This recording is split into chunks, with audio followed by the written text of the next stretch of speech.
Assalamualaikum warahmatullahi wabarakatuh. Saya Resmita Nadlo Fariski Anissa, NIM 19 010 492 dari kelas PPSI 3B.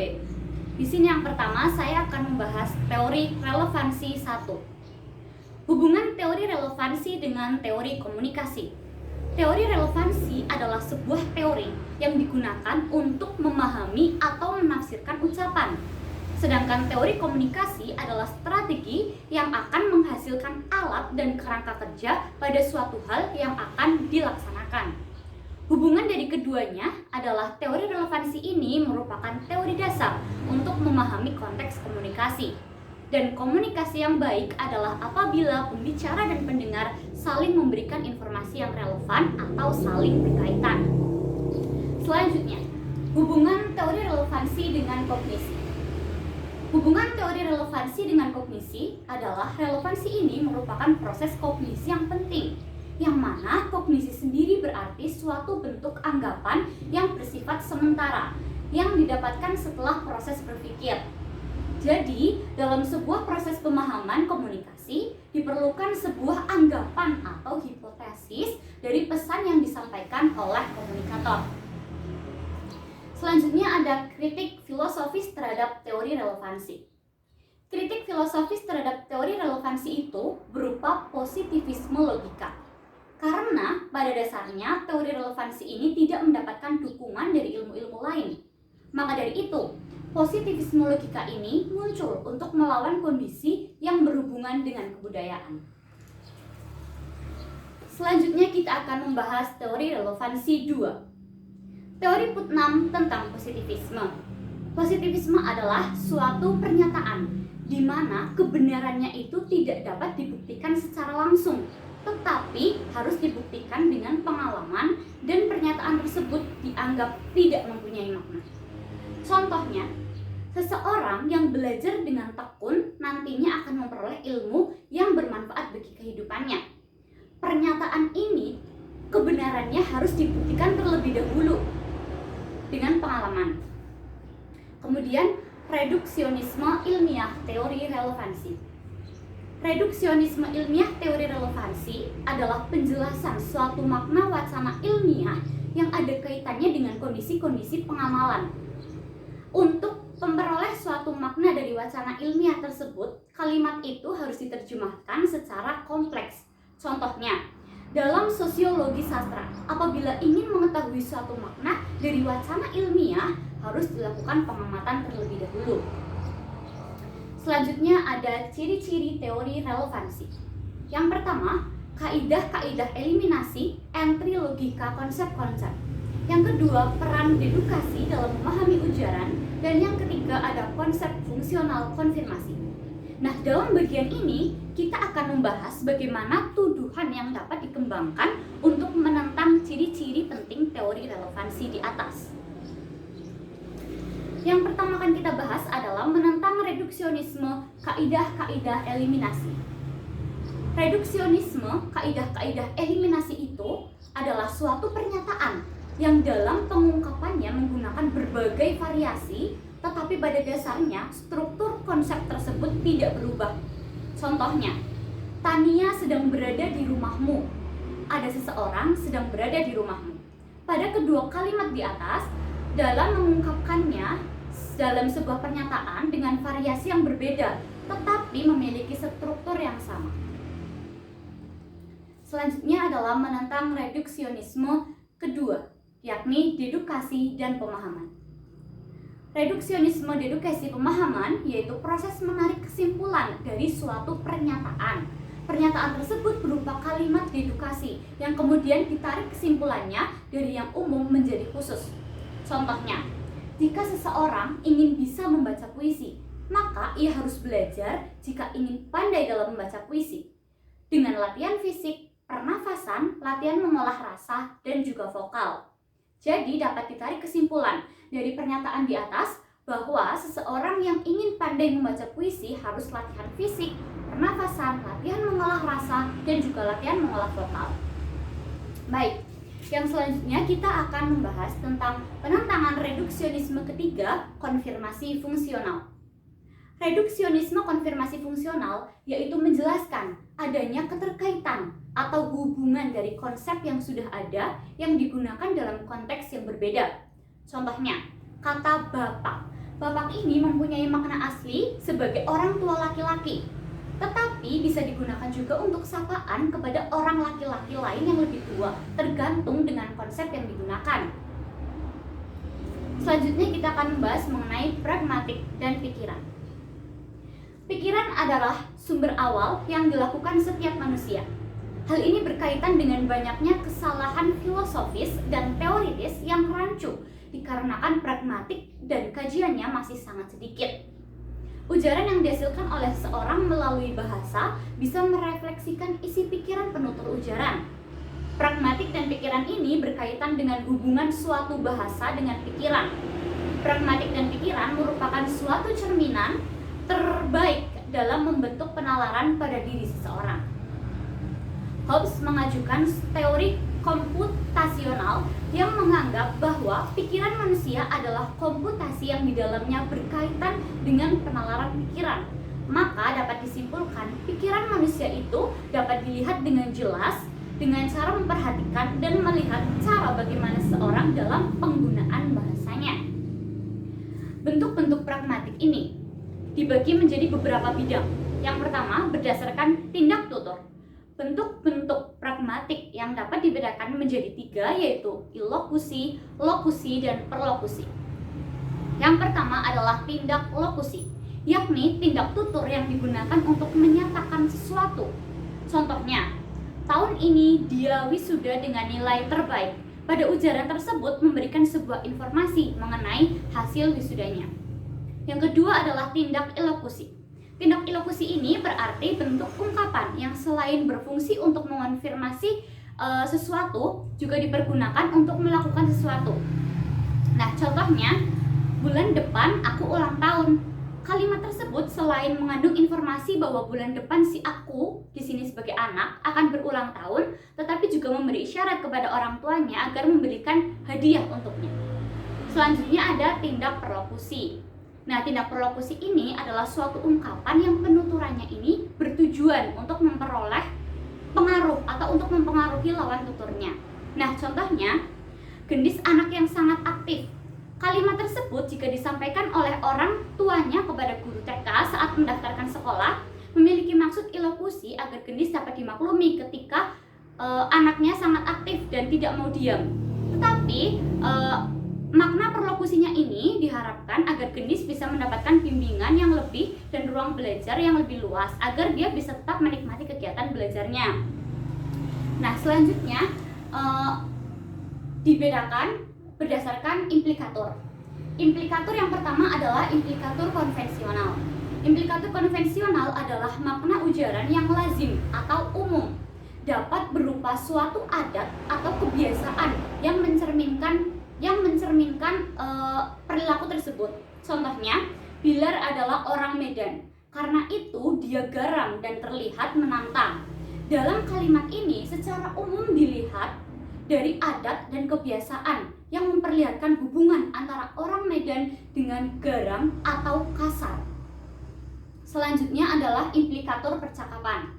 Nah, implikator percakapan ini adalah suatu bentuk pembicaraan di mana respon atau lawan bicara tidak merespon secara langsung, namun sesungguhnya apa yang dikatakan sudah mengandung tanggapan. Contohnya, Andi berbicara, "Cuaca rasanya panas sekali." Andre menjawab, "Karena ada kipas angin di rumahmu." Pada bentuk percakapan di atas, Andre mengimplikasikan agar Andi mengambil kipas angin untuk menyejukkan saat cuaca panas. Nah, yang ketiga ada berdasarkan rujukan atau referensi.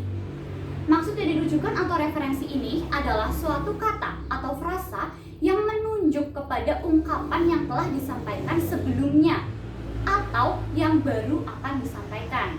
Nah, yang pertama adalah anafora. Anafora ini rujukan untuk ungkapan yang telah dinyatakan sebelumnya. Contohnya, Dina adalah anak yang cantik. Ia banyak digemari mahasiswa di kampusnya. Kata ia di sini itu merujuk kepada Dina. Dan yang kedua adalah katafora. Nah, Nah, katafora ini adalah frasa atau kata yang merujuk kepada ungkapan yang akan dinyatakan. Contohnya, hal yang harus diperhatikan adalah sebagai berikut. Oke, selanjutnya kita akan membahas mengenai berdasarkan prinsip kerjasama. Yang pertama ada maksim kuantitas. Maksim kuantitas ini adalah pelaku tindak tutur atau pembicara yang memberikan respon secukupnya atau sesuai dengan yang diperlukan oleh lawan bicara. Contohnya, apakah Anda sudah makan? Maka perespon hanya cukup menjawab, ya, sudah. Yang kedua ada maksim kualitas. Maksim kualitas ini adalah konteks pembicaraan yang dilakukan adalah harus sesuai dengan fakta atau mengatakan hal yang sebenarnya. Contohnya, Alvan mengatakan, Son, kamu tahu Mita sekolah di mana? Kemudian Soni menjawab, di SMA Negeri 1 Aji Barang. Nah, yang ketiga ada maksim relevansi atau hubungan. Maksim relevansi atau hubungan ini adalah bentuk percakapan atau pembicaraan di mana pelaku tindak tutur harus melakukan percakapan yang isinya berhubungan dengan topik masalah yang dibicarakan. Contohnya, di mana buku tugasku? Maka perespon harus menjawab, di meja belajarmu. Yang kedua adalah maksim cara atau pelaksanaan, yakni bentuk percakapan di mana pelaku tindak tuturnya harus berbicara secara langsung dan menyampaikan informasi secara runtut, tidak berlebihan. Contohnya, Anissa bertanya, bagaimana keadaan Kiki setelah dibawa ke rumah sakit? Maka Mita menjawab, Alhamdulillah, Kiki sudah semakin membaik. Dia sudah mau makan dan demamnya pun sudah turun. Kemungkinan besok dia sudah boleh pulang. Selanjutnya adalah pembagian berdasarkan prinsip kesopanan. Yang pertama ada maksim kebijaksanaan. Maksim ini adalah bentuk percakapan ataupun bentuk ungkapan yang harus memberikan keuntungan lebih banyak kepada lawan bicara. Contohnya, jika berkenan, dapatkah Anda mengambilkan laptop saya? Atau dalam sebuah percakapan dicontohkan, seorang A berbicara, mari saya bawakan tas Anda. Dan perespon mengatakan, maaf, tapi tidak perlu, terima kasih atas tawarannya. Nah, kedua ada maksim penerimaan atau kedermawanan. Maksim penerimaan atau kedermawanan ini adalah bentuk ungkapan yang harus memberikan kerugian lebih banyak kepada diri sendiri. Contohnya, saya mengundang Anda untuk makan malam di rumah saya. Selanjutnya ada maksim kemurahan atau pujian, yakni bentuk ungkapan atau percakapan yang berisi pujian terhadap orang lain. Contohnya, gambar buatanmu sangat bagus, Riz. Atau dalam sebuah percakapan dicontohkan, suaramu indah sekali, Zif. Kemudian Ziva menjawab, ah tidak, masih banyak yang lebih indah daripada suara saya. Selanjutnya adalah maksim kerendahan hati. Maksim ini adalah bentuk ungkapan atau percakapan yang memuji diri sendiri dengan sedikit mungkin. Contohnya, dalam percakapan A berbicara, kau memang sangat cantik. Kemudian B menjawab, ah tidak, kau juga cantik dan masih banyak yang lebih cantik dariku. Selanjutnya ada maksim kesepakatan atau kecocokan. Maksim ini adalah bentuk percakapan antara pelaku tindak tutur dengan lawan bicara dengan memiliki kesepakatan atau kesamaan sebanyak mungkin. Contohnya, menari itu menyenangkan ya? Iya, benar. Hal itu menunjukkan bahwa perespon menyetujui apa yang disampaikan oleh pemilik pernyataan. Kemudian yang selanjutnya adalah maksim kesimpatian. Maksim kesimpatian ini merupakan bentuk ungkapan atau percakapan yang mengandung rasa simpati lebih besar terhadap orang lain atau lawan bicaranya. Contohnya, ujianku yang kemarin mendapat nilai sempurna, tak? Kemudian B menjawab, wah selamat ya, kamu hebat. Kemudian yang selanjutnya adalah berdasarkan peranggapan. Berdasarkan peranggapan ini, yang pertama adalah peranggapan semantik, yakni pandangan atau pendapat yang diambil dari suatu pernyataan atau kalimat melalui kosakatanya. Contohnya, Rena sudah tidak menari. Nah, dari kata-kata ini dapat dipakai pada pernyataan yang mengandung peranggapan bahwa Rena selama ini sebenarnya bisa menari. Kemudian yang kedua adalah peranggapan pragmatik, yakni pandangan atau pendapat yang diambil dari suatu pernyataan atau kalimat sesuai dengan konteks pada saat ungkapan tersebut diucapkan. Nah, contohnya dalam percakapan Siska berbicara, "Saya merasa dingin sekali, kehujanan karena tidak membawa jas hujan." Nah, Sasti ini menjawab, segera mengambil handuk dan pakaiannya serta membuatkan minuman hangat. Kemudian Sasti berbicara, "Silahkan keringkan rambutmu dan badanmu, gantilah pakaianmu, dan minumlah coklat panas ini sis, agar tubuhmu hangat." Kemudian Siska menjawab, "Terima kasih, kau tahu sekali yang aku butuhkan." Dari percakapan di atas dapat diambil peranggapan, yakni yang pertama, Siska menginginkan sesuatu yang dapat menghangatkan. Yang kedua, Siska menginginkan minuman yang hangat agar tubuhnya juga menjadi hangat. Selanjutnya adalah deixis. Deixis ini adalah sebuah kajian untuk mengetahui makna di sebuah kata atau kalimat yang merujuk pada suatu benda, orang, tempat, ataupun waktu yang dituturkan kepada lawan bicaranya. Nah, deixis ini dibagi menjadi 3. Yang pertama adalah deixis persona. Deixis persona merupakan sebuah kalimat dari penutur yang dapat merujuk seseorang saat bertutur. Deiksi persona ini dibagi menjadi 3, yaitu deiksi orang pertama berupa aku, saya, kemudian deiksi orang kedua kamu, anda, dan engkau, kemudian deiksi orang ketiga adalah dia, beliau, dan ia. Contohnya, saya akan segera bertemu dengan beliau. Dalam kalimat tersebut mempunyai kata yang merujuk pada orang pertama, yaitu kata saya, dan beliau untuk merujuk pada orang ketiga.